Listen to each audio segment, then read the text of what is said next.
গ্যাস্ট্রিকের সমস্যায় রসুন, অ্যাসিডিটির সমস্যার মধ্যে রসুনের কোনো বিকল্প হয় না বললেই চলে। এক্ষেত্রে এক কোয়া রসুন খেয়ে ফেললেই স্টোমাকে অ্যাসিড ক্ষরণের মাত্রা স্বাভাবিক হতে শুরু করে, ফলে গ্যাস সংক্রান্ত বিভিন্ন উপসর্গ ধীরে ধীরে কমে যেতে শুরু করে।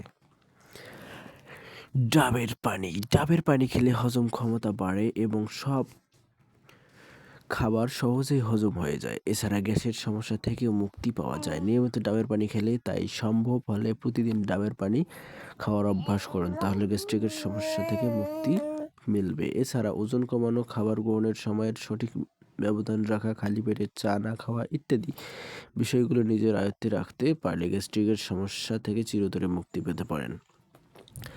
গ্যাসের সমস্যা থেকে মুক্তি পাওয়া খুব বেশি কঠিন কিছু নয়, শুধু একটু নজর রাখতে হবে নিজের খাওয়া দাওয়ার প্রতি। উল্লেখিত খাবারগুলোর সঙ্গে আঁশ জাতীয় খাবার বেশি বেশি করে নিয়মিত খাওয়া শুরু করুন, তাহলে